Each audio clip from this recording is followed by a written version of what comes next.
Oi, pessoal, como vocês estão? Todos bem, né? Com Deus, né? Então, vamos lá. Continuaremos aí com nossa aula à distância. Então, aqui nos sextos anos, né? Nós vamos dar continuidade na apostila 3, né? Hoje daremos início, então, ao capítulo 2, com o título As Propriedades do Ar. Então, eu vou estar comentando com vocês aqui algumas propriedades e no final vou estar colocando um vídeo, né, como de costume, que vai complementar, né, para que vocês possam compreender um pouco melhor. Então, o ar, gente, a gente tem que entender que o ar, ele existe em todos os lugares, né? Ele exerce uma força, uma pressão sobre nós, né?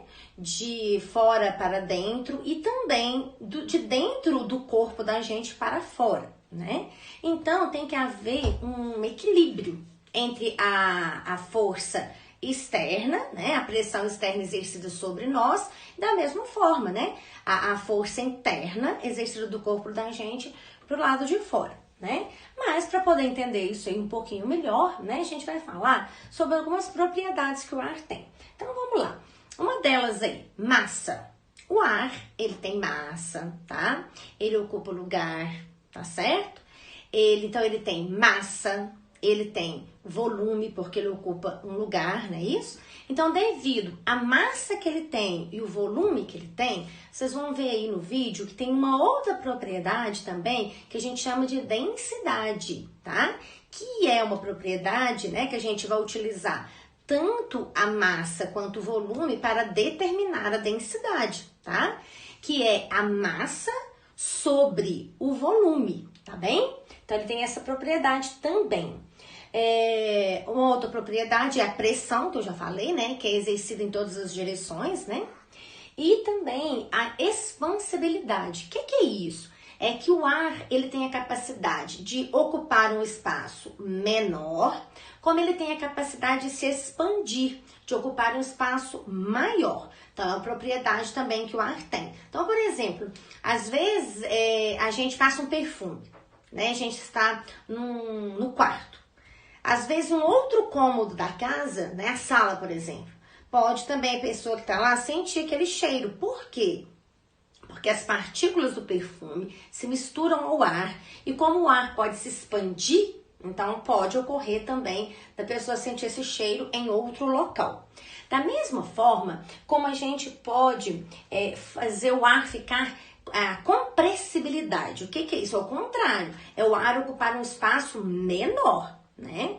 Então, por exemplo, quando a gente pega, por exemplo, enche um pneu de uma bicicleta, né?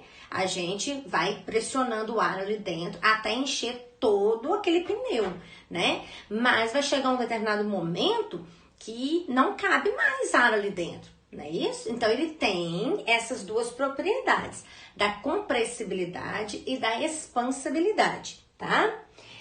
Deixe-me ver aqui outra propriedade a respeito da pressão atmosférica. A pressão atmosférica, essa força que os gases exercem sobre nós aqui na Terra, né? Sobre os objetos, sobre os corpos que ficam aqui. Essa pressão atmosférica, ela vai variar, né? De acordo com o lugar onde a gente esteja. Então, por exemplo, a pressão atmosférica ela vai variar dependendo da altitude. Então, por exemplo, se eu estou em um determinado lugar ao nível do mar, a pressão sobre mim vai estar maior, né? Então, quanto menor a altitude, maior a pressão atmosférica. Ao contrário, se eu estiver no alto da montanha, né, a pressão sobre mim vai ser menor. Quanto maior a altitude, menor a pressão atmosférica. Então, vai ter para vocês verem aí alguns exemplos, né, nesse vídeo, tá? Direitinho. Vocês vão ver aí também sobre uma experiência do Torricelli, tá? Que ele fez, né, com um termômetro de mercúrio, né? Quando atingiu lá a coluna de 76 centímetros de mercúrio, ele descobriu que com essa experiência, ele poderia, né, dependendo do lugar que ele estava, essa coluna de mercúrio poderia subir o mercúrio ou diminuir a coluna de mercúrio. Está relacionado com a densidade, com a pressão atmosférica.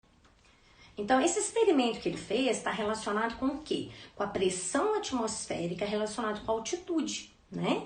E além do Torricelli ter feito esse experimento, né? Vocês vão ver aí também no videozinho, né? A respeito de um outro pesquisador também, de um outro cientista também, que fez um experimento, tá? Com os cavalos, tá? Para poder, ele deixou essas duas esferas, vocês vão ver aí no experimento de ferro, praticamente sem ar lá dentro, né? E colocou quantidade de cavalos iguais dos dois lados para puxar essa esfera e não conseguiu. Por quê? Porque a pressão atmosférica do lado externo estava maior que a do lado interno, né? Então, isso é muito comum no nosso dia a dia, a gente ter vários experimentos relacionados aí com a pressão atmosférica. Parece ser muito complicado, mas vocês vão ver, né? Vão ler todas as páginas aí da apostila, né? E vocês vão ver também, assistir o vídeo, e vão ver que não é assim tão complicado assim, tá? E aí vocês vão estar lendo a matéria toda, né? E depois vocês farão as atividades da página 28 e da página 29, tá? Apenas do número 1 ao número 7. Bons estudos para vocês, fiquem com Deus, estou à disposição de vocês. Abraços! Sobre propriedades do ar. O ar é uma mistura de gases, como a gente já viu. E todos os gases têm algumas propriedades que são peculiares a eles. Nós vamos listar algumas aqui. São elas: peso e massa, volume, densidade, compressibilidade, elasticidade, expansibilidade, pressão. Vamos começar então pelo peso e massa. Lembrando, galera, que peso é diferente de massa. Como vocês estão vendo aí, massa vai ser a quantidade de matéria que compõe qualquer corpo, que a gente mede em gramas. E peso vai ser a força que a gravidade aplica sobre essa massa. Então, a gente entende por isso que a massa nunca vai variar. Se a minha massa é de 30 quilos, vai ser 30 quilos aqui, vai ser 30 quilos no Sol, vai ser 30 quilos na Lua, vai ser 30 quilos em qualquer outro lugar. Mas o peso, como ele é uma força relativa à gravidade, né, que está diretamente ligada à gravidade, dependendo da força gravitacional daquele planeta ou daquele local, você vai ter um peso diferente. Então, peso aqui na Terra vai ser um. Se você levar para Júpiter, vai ser outro. Se for para Lua, vai ser outro. Então é uma coisa bem interessante a gente diferenciar uma coisa da outra. É muito comum a gente errar nessa nomenclatura, né? Falando quando a gente vai subir na balança, a gente está medindo o nosso peso. Na verdade, a gente não mede a força-peso. A balança usa da força-peso para apresentar para a gente nossa massa corporal. Volume vai ser o espaço que aquele corpo, que aquela massa ocupa no espaço. Então, quando a gente pega uma massa qualquer e percebe o espaço que ela ocupa, nós estamos vendo o volume. Esse volume pode ser variável também, tá, gente? Pode variar de acordo com o calor e de acordo com outras coisas peculiares a cada substância. Já falamos de massa, já falamos de volume, então o próximo passo é falar sobre densidade. A densidade que é a razão entre a massa que o corpo possui e o volume que ela ocupa. Nós já falamos isso lá na água, mas não custa voltar aqui. Lembrando para vocês que a densidade ela pode ser obtida por essa fórmula que vocês estão vendo aí na tela, que é densidade, que é o Dzinho, que é igual a massa dividido por volume. Ou seja, quanto mais massa eu tenho no mesmo volume, mais denso eu sou. Ao contrário que, quanto mais volume eu tenho com a mesma massa, menos denso eu sou. Dessa forma, nós vamos ter algumas coisas ocorrendo, como balões de hélio, que são menos densos que a mistura de ar normal, vão flutuar. O próprio balão que a gente tem, aquele balão que o pessoal anda dentro dele, como vocês estão vendo, que ele vai funcionar à base de ar quente. Como eu falei antes, quando a gente aquece, as partículas vão se agitar, elas vão ganhar energia e vão se espaçar ainda mais. Lembra que o ar está no estado gasoso, que é o estado que as substâncias estão com as partículas mais separadas umas das outras, o que faz com que esse ar quente ocupe mais volume. Por isso, o balão vai conseguir flutuar, esse balão de ar que a gente tem vai conseguir flutuar na atmosfera. A densidade dela vai ser menor, então facilita ele flutuar. O próximo, que a gente vai pegar justamente pelo fato do ar estar no estado gasoso, é a compressão ou compressibilidade. Essa propriedade do ar é a propriedade que ele tem de diminuir de volume quando você exerce uma pressão, quando você exerce uma força nele. Como exemplo, a gente pode usar uma seringa. Se você tiver uma em casa, você pode até fazer junto agora comigo. Como você vai fazer? Primeira coisa, tira a agulha dela, né, óbvio, e depois você vai tampar com seu dedo a ponta dela, a ponta por onde vai sair o ar. Deixa ela como está aí na figura. Depois você vai pressionar e você vai ver que você consegue pressionar, que você consegue apertar o ar. Aí você consegue reduzir esse volume. Então você vai comprimir o ar. Junto com a compressibilidade, nós temos a elasticidade, que é a capacidade que o ar tem de voltar ao estado anterior. Como a gente apertou o êmbolo, apertou a seringa, diminuiu o volume e aumentamos a pressão de dentro da seringa, essa mesma pressão vai conseguir empurrar o ar de volta, fazendo força para que ele volte ao estado original. É só você parar de apertar aí a seringa que você vai ver que funciona. Pode ser que às vezes não volte totalmente, tá? Porque nós temos outros fatores envolvidos nisso daí. Tem um pequeno escape no seu dedo, tem o atrito da borracha com a parte interna, mas ele volta.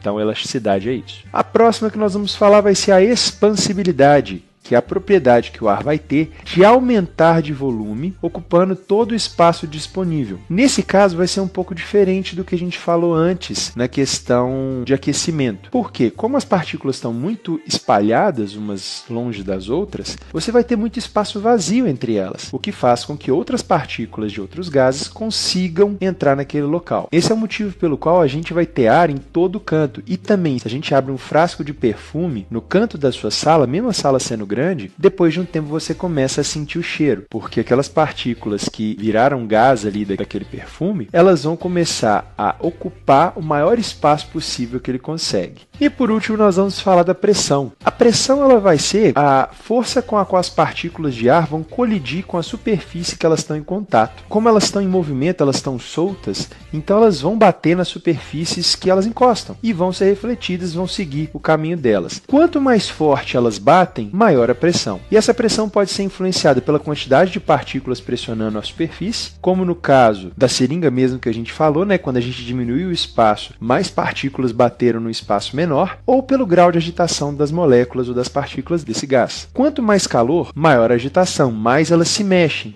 A gente viu isso. Então, quanto maior o calor também, maior a pressão. É o que acontece dentro da panela de pressão, gente.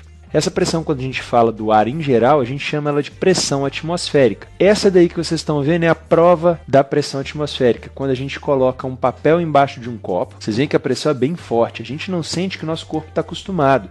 Como vocês estão vendo aí, a pressão interna nossa, do nosso sangue, a pressão do próprio ar que entra no nosso pulmão, ela equilibra com a pressão externa, então acaba que a gente não sente. Então, quando você pega o copo, vira ele de boca para baixo e coloca com o papel tampando ali e solta o papel, esse papel não cai, porque a pressão atmosférica que está abaixo dele vai ser suficiente para manter ele preso. A primeira pessoa que percebeu isso daí, tentou explicar e tentou mostrar para a gente foi Torricelli, que ele fez isso em 1643. Ele conclui que a pressão atmosférica ela elevava o nível de mercúrio que estava no recipiente, empurrando ele para dentro desse canudo, fazendo com que esse líquido de mercúrio não descesse totalmente e acabasse extravasando o pote, como vocês estão vendo. E ele notou que ao subir e descer relevos, quando ele subia às vezes para uma montanha ou descia para o nível do mar, esse nível modificava, mostrando então que a pressão atmosférica ela é variável.